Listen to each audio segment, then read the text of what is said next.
ගොඩක් සත්‍ය ගවේෂකයන් හිතනවා ඇත්තටම එයාගේ ආධ්‍යාත්මික ගමනේ තියෙන ලොකුම බාධක විදියට එයාගේ ට්‍රෝමා එක. එහෙම නැත්නම් එයාට පාරමිතා පිළිලා නැහැ. එහෙම නැත්නම් එයාගේ කර්මය ওই විදියට. නමුත් මම ඔයාලට කිව්වොත් ඔයාලගේ ආධ්‍යාත්මික ගමනට තියෙන ලොකුම බාධකය තමා ඔය අතේ තියාගෙන ඉන්න ෆෝන් එක.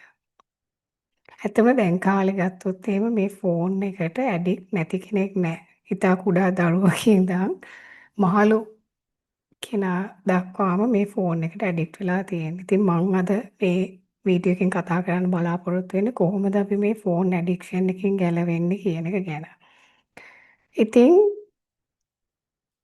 මේ channel එකට අලුතෙන් සම්බන්ධ වෙන අයට මම මාව හඳුන්වලා දෙන්නම්. මම ඩෙර්මි මං ස්පිරිචුවල් කෝච් කෙනෙක්. මම මේ channel එකේ මගේ ඒ කියන්නේ සත්‍ය ගවේෂණයේ පිළිබඳ වගේම ආධ්‍යාත්මික සුවපත් කිරීම පිළිබඳ වීඩියෝස් තමා මම කතා කරන්නේ. එතකොට මම මේ වීඩියෝස් ඔයාලත් එක්ක ෂෙයා කරනවා.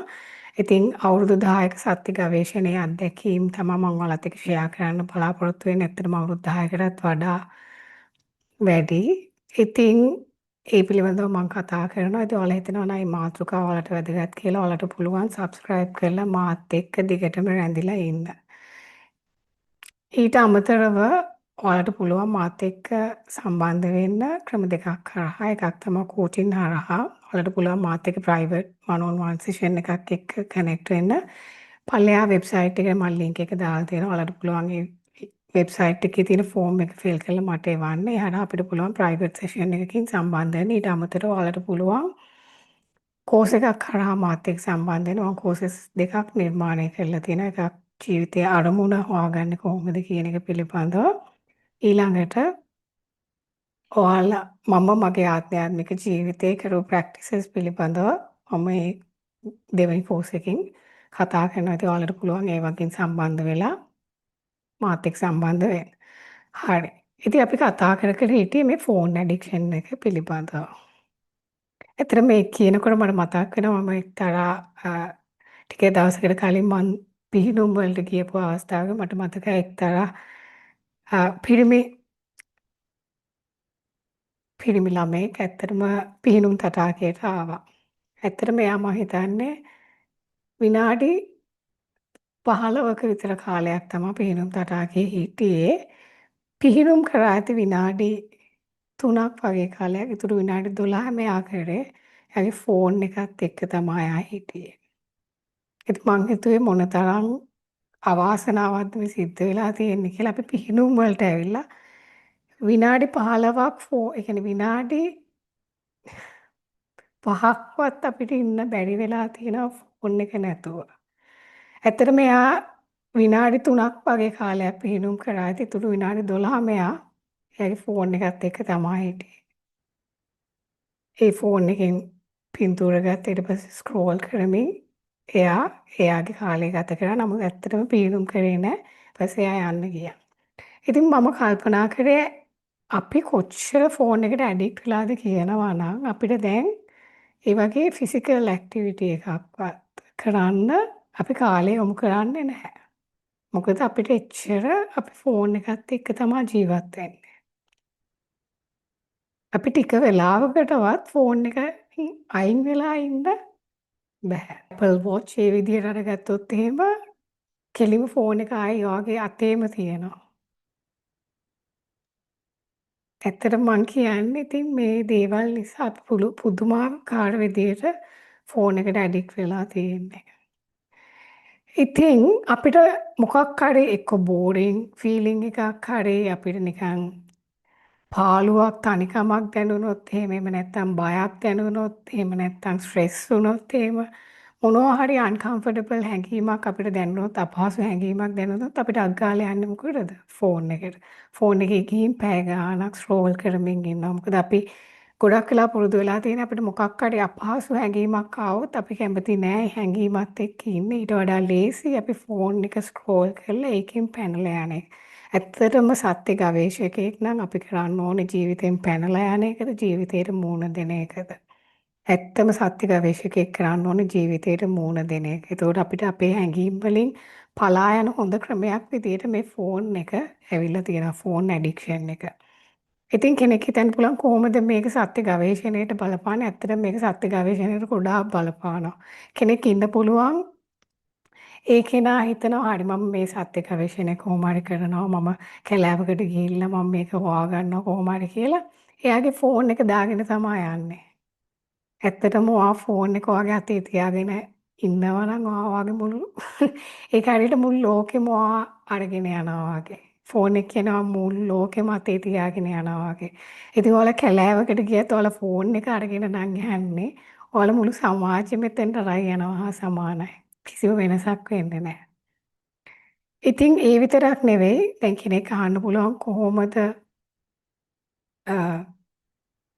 මේ මේ ෆෝන් ඇඩික්ෂන් එක සත්‍ය ගවේෂණයට බලපාන්නේ කියන එක. ඉතින් ඔයාලා හිතන්න ඔයාලා මෙච්චර කාලයක් ඔයාලගේ ෆෝන් එකත් එක්ක ඉන්න ඔයාලට ඔයාලගේ ඉන්ටුයිෂන් එක මම ඔයාලට කියලා තියෙනවා හදවතේ හඬ. ඒතර මම ඔයාලට කියලා තියෙනවා හදවතේ හඬ තමයි ඔයාලව මඟ පෙන්වන්නේ මේ මාර්ගයේ යන්න. ඉතින් ඔයාලා ෆෝන් එකත් එක්ක පැය 3-4 5ක් නම් ඉන්නවා නම් ඒ විදිහට එච්චර ප්‍රමාණයක් ඔයාලගේ කාලයක් ෆෝන් එකත් එක්ක ඉන්නවා නම් ඔයාලට ඇත්තටම ඔයාලගේ හදවතේ හඬ ඇහෙයිද? ලොකු ප්‍රශ්නයක් නේ. ඉතින් අපේ ශරීරයට ගොඩක් වෙලාවට ජංක් ෆුඩ් ගන්න නැතුව ඉන්න කියලා අපි ගොඩක් තැන්වලින් ඇහෙනවා. ඒ වගේම තමයි අපේ මනසට අපි ගත්තොත් එහෙම මේ ෆෝන් එක හරහා එන ජංක් ප්‍රමාණය හිතා ගන්න බෑ. ඒ කියන්නේ අපි කොච්චර ඒ කියන්නේ මේ ෆෝන් එකත් එක්ක කොච්චර විෂසහිත ඒ කියන්නේ වීඩියෝස් වගේම ඒ කියන්නේ අපි ගත්තොත් එහෙම සෝෂල් මීඩියා හරහා කොච්චරනම් කන්ටෙන්ට් එකක් තියෙනවද? ඉතින් අපි ජංක් ෆුඩ් ශරීරයට හොඳ නෑ කියනවා වගේම අපේ මනසට අපි දෙන ජංක් ෆුඩ් ගැන බලන්නේ නැද්ද? මම කියන්නේ සෝෂල් මීඩියා එකේ සම්පූර්ණයෙන්ම ජංක් තියෙන්නේ කියලා. එතන හොඳ දේවලුත් තියෙනවා. නමුත් අපි ගත්තොත් විෂ සහිත දේවල් ගොඩක් වැඩි. ඒක ඔයාලා තේරුම් ගන්න ඕනේ. ඉතින් පුළුවන් තරම් ඔයාලා ඒ කන්ටෙන්ට් විෂ සහිත කන්ටෙන්ට් දාගන්න මනසට කොහොමනම් ඔයාලා සත්‍ය ගවේෂණයක් කරන්නද? ඔයාලා හිතලා බලන්න. ඇත්තටම කියනවා නම් මම සත්‍ය ගවේෂකයෙක් විදිහට කටයුතු කරනකොට මට ඇත්තටම සෝෂල් මීඩියා තිබුණෙත් නෑ. මගේ ෆෝන් එක තිබුණේ එයාප්ලේන් මෝඩ් එකේ. මට ඒ නිසා ඇත්තටම මට හිටපු යාළුවොත් නැති වුණා. මොකද මගේ ෆෝන් ඔක්කොම ඕෆ් එයාප්ලේන් මෝඩ් එකේ. ඉතින් මට සෝෂල් මීඩියා account තිබුණෙත් නෑ. පස්සේ තමයි මම ඒව නිර්මාණය කරේ මං කෝචින් පටන් ගන්නවත් එක්ක. ඉතින් මොකද එහෙම මට ඒ සෝෂල් මීඩියා ඒ දේවල් නැතිකම නිසා මට ලොකු ක්ලැරිටි එකක් ඒ කියන්නේ ලොකු පැහැදිලිභාවයක් තිබුණා මනසේ. ඒ වගේ පැහැදිලිභාවයක් නැතුව කොහොමද අපි සත්‍ය ගවේෂණයකේ යෙදෙන්නලත් මම දකිනවා ආශ්‍රම වල අපි ගත්තොත් එහෙම මහාන වෙලා වුණත් කෙනෙක් ඉන්න පුළුවන්. නමුත් ඒ කෙනා වුණත් ෆෝන් එකක් අතේ තියාගෙන ඉන්නවා නම් හරිම ඒ කියන්නේ තමන් මුළු සමාජයේම අතේ තියාගෙන ඉන්නවා හා සමානයි. ඉතින් අපි කොහොමද ඇත්තටම ආධ්‍යාත්මික ගමනක් යන්නේ? අවංකවම මේ ෆෝන් එක මෙච්චර පැය ගාණකට ඇඩික්ට් වෙලා. ඒක ලේසි වෙන්නේ නැහැ. තේරෙනවද? අපි සමහර කෙනෙක් ඉන්න පුළුවන් නිවුස් බලනවා උදේටත් බලනවා දවල්ටත් බලනවා. මුළු ලෝකෙම තියෙන සිද්ධ වෙන දේවල් ඊට පස්සේ ඔයාලා හිතන්නේ ඔයාලා වාඩි වෙනවා භාවනා කරන්න මුළු අර බලපු දේවල් තමයි ආයි ඔළුවේ ආයි එන්නේ. මම කාලයක් ජොබ් එකක නිරත වෙලා හිටියේ. ඊට පස්සේ මම ඒක නවත්තලා මම සම්පූර්ණයෙන්ම සත්‍ය ගවේෂණයට යොමු වුණා. මට මතකයි ඒ කාලේ මම ඒ ජොබ් එකෙන් අයින් වුණාට පස්සේ මට තේරුණා මගේ ඒ සිහිය කිසිම දෙයක් නොකරම වැඩි වෙනවා කියලා. මොකද අර අර එන්වයරන්මන්ට් එකෙන් කෝපරේට් එන්වයරන්මන්ට් එකෙන් මම මිදුණ නිසා. ඉතින් එච්චර බලපෑමක් තියෙනවා. ඉතින් එච්චර මට බලපෑවා. ඉතින් මට හිතා ගන්න පුළුවන් ඔයාලා හිතන්න අපි මේ මුළු ලෝකෙම වෙන සිද්ධීනුයි හැම නිවුස් එකක්ම දාගත්තට පස්සේ ඔළුවට කොහොමද අපේ මානසික පැහැදිලිභාවයක් තියෙන්නේ? ඔයාලා හිතලා බලන්න. ඇත්තට මට මතකයි මම සත්‍ය ගවේෂකයෙක් විදිහට ඒ වගේ අවුරුදු කොහොම හරි 2-3ක් ගොඩාක් මට ඇත්තටම හරිම කීප දෙනා හිටියේ කන්ටැක්ට් කරේ. ඒ වගේ ඒ කියන්නේ එහෙම අපිට එහෙම අවශ්‍යයි. එහෙම නැතුව මන් දන්නේ මට ඒක ගොඩාක් වැදගත් වුණා. ඉතින් මේ ෆෝන් ඇඩික්ෂන් එකෙන් අපි දැන් කතා කරමු කොහොමද මෙතනින් අයින් වෙන්නේ කියලා. ඔයාලට කරන්න පුළුවන් ප්‍රධාන දෙයක් තමයි ඔයාලා බලන්න ඔයාලා උදේ නැගිට ගමන් ඔයා මොකද්ද ගන්නෙ? ෆෝන් එක. ෆෝන් එක නොගෙන ඔයාලට පුළුවන් නම් ඔයාලගේ සමහරట్లాට ඔයාලා එලාර්ම් එක තියන්නේ ෆෝන් එකෙන් වෙන්න පුළුවන්. ඔයාලට ඒක කරන්න පුළුවන් දෙයක් තමයි ෆිසිකල් ඇත්තටම එලාර්ම් එකක් අරගන්න. අරගෙන ඒක තියන්න ෆෝන් එක ගොඩක් දුරකින් තියන්න පුළුවන් නම් හොඳයි. එතකොට ඔයාලා නැගිට ගමන් ෆෝන් එක අතට ගන්නවා වෙනුවට ඔයාලට කෙලින්ම බාත්රූම් එකට ගිහිල්ලා දත් මදින්න පුළුවන්. තේරුණා? ඒ වගේ මේක පොඩි දෙයක්. නමුත් ඒකෙන් ලොකු වෙනසක් වෙනවා. මොකද ඔයාලා ඒ කියන්නේ ෆෝන් එකෙන් එලාර්ම් එක තිබ්බ ගමන් එලාර්ම් එක ඔෆ් කරලා අනිත් පැත්තට ෆෝන් එක අරන් යන්නේ කොහෙද? Social media. ඊට පස්සේ පැය ගාණක් ඇඳේ. නැගිට ගන්නත් බෑ. ඊට පස්සේ යන්න මොකක් හරි වැඩක් කරන්න. ඉතින් මං කියන්නේ ෆිසිකල් එලාර්ම් එකක් තියාගන්න ෆෝන් එක ගොඩක් ඈතින් තියන්න. මේක ගොඩක් වැදගත් ඒ ඔයාගේ ෆෝන් ඇඩික්ෂන් එකෙන් අයින් වෙන්න. දෙවෙනි කාරණාව තමා අපිට පුළුවන් මේ ෆෝන් එක බ්ලැක් ඇන්ඩ් වයිට් මෝඩ් එකකට දාන්න. මම ඇත්තටම මේ කතා කරන්නේ Apple ෆෝන් එකක් පිළිබඳව. දැන් මෙහෙම අරගත්තොත් එහෙම මේ විදිහට ඔයාලට පුළුවන් ඔයාලගේ ෆෝන් එක බ්ලැක් ඇන්ඩ් වයිට් මෝඩ් එකකට දාකෝ. දවසේ පැය කිහිපයකට ෆෝන් එක මේ වගේ බ්ලැක් ඇන්ඩ් වයිට් මෝඩ් එකට දාන්න. ඔයාලා වැඩියෙන් ෆෝන් එකට ඇඩික්ට් වෙලා වැඩියෙන්ම ෆෝන් එක භාවිතා කරන වෙලාවට ඔයාලට පුළුවන් මේක බ්ලැක් ඇන්ඩ් වයිට් මෝඩ් එකකට දාගන්න. ඔයාලට පුළුවන් AI එකේ ටයිප් කරන්න කොහොමද මේ විදිහට බ්ලැක් ඇන්ඩ් වයිට් මෝඩ් එකකට දාගන්නේ කියලා. ඊට පස්සේ ඔයාලට කොහොමද ඒක කරන්න පුළුවන් කියලා සෙටින්ග්ස් වලින්. ඉතින් ඒක ගොඩක් වැදගත්. එහෙම කරාම ඇත්තටම ඔයාලට අර ලොකු ආසාවක් එන්නේ නැහැ ෆෝන් එකත් එක්ක ඉන්න. ඒක බ්ලැක් ඇන්ඩ් වයිට් මෝඩ් නිසා.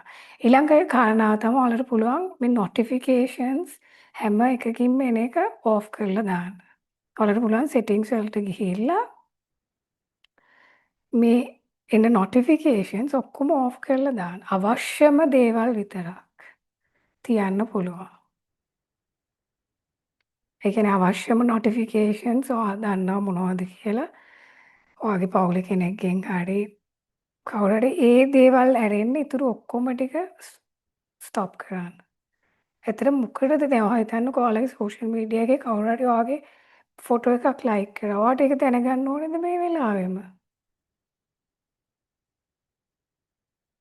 හරි. ඒ නිසා ඔක්කොම නොටිෆිකේෂන් අයින් කරලා ඔයාට අවශ්‍යම නොටිෆිකේෂන් එක විතරක් තියන්න. ඊළඟ කාරණාව තමයි ඔයාලට පුළුවන් මේ ඇප්ස් බ්ලොක් එකක් පේමන්ට් එකක් කරලා ඔයාලට ලබා ගන්න පුළුවන් නම් තවත් හොඳයි. මොකද ඒතකොට තවත් ඔයාලා ඩිසිප්ලින් වෙනවා. එහෙම නැතුව ඔයාලට ෆ්‍රී එහෙම ඇප් බ්ලොක් එකක් අවශ්‍ය නම් ඔයාලට පුළුවන් ඕපාල් කියලා OPAL කියලා ඇප් එකක් තියෙනවා. ඒක ඩවුන්ලෝඩ් කරන්න. එතකොට ඔයාලට පුළුවන් ඔයාලගේ ඇප්ස් බ්ලොක් කරන්න. ටික වෙලාවකට විතරක් ඔයාලට පාවිච්චි කරන්න. ඒ ඇප්ස් ඔයාලා හිතන්නකෝ Instagram හරි Facebook එක හරි දවසකට පැයක් පාවිච්චි කරලා ඉතුරු පැය කිහිපෙම ඒ ඇප් එක සම්පූර්ණයෙන්ම බ්ලොක් කරලා තියන්න පුළුවන් මේ ඇප් බ්ලොක් එකක් හරහා. ඉතින් ඔයාලට පුළුවන් ඒ වගේ එකක් එක්ක මිලදී ගන්න පුළුවන්. මිලදී ගන්න නම් තවත් ඩිසිප්ලින් එකක් හැදෙනවා. එහෙම නැත්නම් ඔයාලට පුළුවන් අර ෆ්‍රී ඇප් එක මම ඒකේ පුළුවන් නම් ලින්ක් එකක් පල්ලෙහායින් දාන්න. ඒක හරහා ඔයාලට පුළුවන් මේ ඇප්ස් බ්ලොක් කරන්න. විශේෂයෙන් ඩිස්ට්‍රැක්ටිං ඇප්ස්.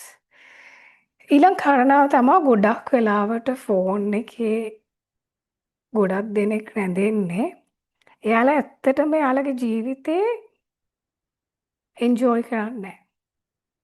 එයාලා ජීවිතේ අනිත් අය කරන දේවල් බලාගෙන ඉන්නවා මිසක් එයාලා ජීවිතේ ජීවත් වෙන්නේ නැහැ.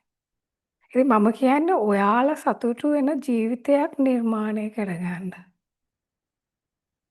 ඒ ජීවිතේ ඔයාලා ඇත්තට ජීවත් වෙන්න. ජීවිතේ අනිත් අය ජීවත් වෙනවා බලන් ඉන්න නෙවෙයි ජීවිතේ ඇත්තට ජීවත් වෙන්න. එතකොට ඇත්තටම ඔයාලට ෆෝන් එක මතකත් නැති වෙයි. තේරෙනවද? ඔයාලා හිතන්න ඔයාලා ට්‍රිප් එකක් ගිහිල්ලා යාළුවොත් එක්ක ගොඩක් සතුටින් hina වෙවි ගොඩක් එන්ජොයි කරනවා. ඔයාලට ෆෝන් එක මතක් වෙන්නේ නැහනේ. ඉතින් මම කියන්නේ ඒ වගේ ජීවිතයක් ගොඩනගා ගන්න. ගොඩක් වෙලාවට වෙලා තියෙන මේ ෆෝන් එකට ඇබ්බැහි වෙන්න මෙච්චර ඇබ්බැහි වීමක් සිද්ධ වෙලා තියෙන්නේ. ඔයාලා ඒ කියන්නේ ඔයාලා එන්ජොයි කරන ජීවිතයක් නෑ. ඔයාලා හරි අකමැත්තෙන් තමයි ඔයාලගේ ජීවිතය ගත කරන්නේ. ඔයාලා කරන ජොබ් එකට ඔයාලා කැමති නෑ. එහෙම නැත්නම් ඔයාලා එන්ජොයි කරන දෙයක් නැහැ ජීවිතේ. මං කියන්නේ මේ විදිහට දේවල් හදාගන්න. තේරෙනවද? ඔයාලා කැමති වෘත්තියක් නිර්මාණය කරගන්න. එතකොට ඔයාලට තවත් දැනේ ඔයාලා ඇත්තටම ඒ කරන දේ ඔයාලා එන්ජොයි කරනවා. ඉතින් ඒ විදිහට ඔයාලගේ ජීවිතේ ඔයාලා සතුටු කරන විදිහට ජීවත් වෙන්න. එහෙම නැත්නම් එහෙම වෙන්නේ ඔහේ ෆෝන් එකෙන් අනිත් අය ජීවත් වෙනවා බලන් ඉන්නවා මිසක් තමන් ජීවිතේ ජීවත් වෙන්නේ නැහැ. ඉතින් ඔයාලට මේ මැසේජ් එක දැනුණා නම් ඔයාලට පුළුවන් තව කෙනෙක් එක්ක ෂෙයා කරන්න. කවුරු හරි කෙනෙක් ගොඩක් දෙනෙක් ඉන්නවා. ඇත්තටම එයාලට භාවනා කරන්න වෙලාවක් නැහැ. නමුත් පැය ගාණක් ස්ක්‍රෝල් කර කර ඉන්න වෙලාව තියෙනවා. ඉතින් ඔයාලට පුළුවන් ඒ වගේ අයත් එක්ක මේ වීඩියෝ එක ෂෙයා කරන්න. ඒ වගේම ඔයාලට වටිනාකමක් ලැබුණා නම් ලයික් කරන්න. මෙච්චර වෙලාවක් මාත් එක්ක ඔයාලා රැඳිලා හිටියා නම් පල්ලෙහා හાર્ට් එකක් දාන්න. මම දන්නවා එතකොට ඔයාලා මේ මුළු වීඩියෝ පුරාවටම මාත් එක්ක රැඳිලා හිටියා කියලා. හරි එහෙනම් මම තවත් වීඩියෝ එකකින් ඔයාලව මුණ ගැහෙන්නම්. ඔයාලට සුබ දවසක්.